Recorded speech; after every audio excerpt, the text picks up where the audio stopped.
અમદાવાદમાં ઉનાળાની શરૂઆતે જ પાણીની સમસ્યા. અમરાઈવાડીના રહીશો પાણી માટે રસ્તા પર ઉતર્યા. રસ્તા રોકો આંદોલન કરી નોંધાવ્યો પોતાનો વિરોધ. પેમા ઉકાની ચાલી અને જયંતિ વકીલની ચાલીમાં પાણીનો છે પોકાર.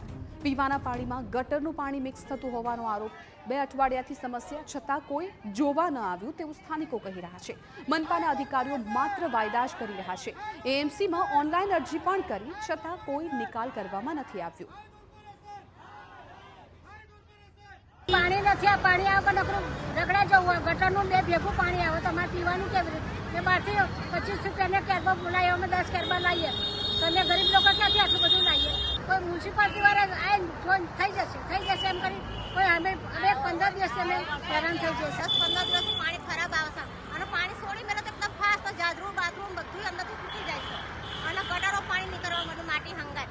હવે અમે કરું છું, લોકોને બોલાવી આગળ પડતા વાળાને આવીશું કરીશું, અડધું કરીને જતા રહો, અડધું પાઇપ અડધા કકડા નાખો, પાઇપ ગટરના લાઈન ભેગી કરી નાખો. એ રીતે કરી 15 દિવસથી આવું ચાલે છે અમારે.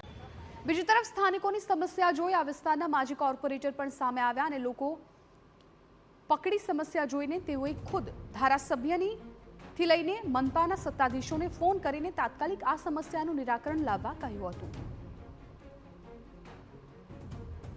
તંત્ર અત્યારે વહીવટદારનું શાસન છે અને આ વહીવટદારની શાસનની અંદર આ બહેરા મૂંગા કાને આજે આ લોકોની આ ગરીબ અને શ્રમજીવી વર્ગની વાચા સંભળાતી નથી. ની ચાલીઓમાં કોઈ ટ્યુબવેલો નથી, તો કોઈ અન્ય પાણીની વૈકલ્પિક વ્યવસ્થાઓ નથી, તો પાણી પ્રાથમિક જરૂરિયાત છે. આ લોકો પાણી વગર કરે શું?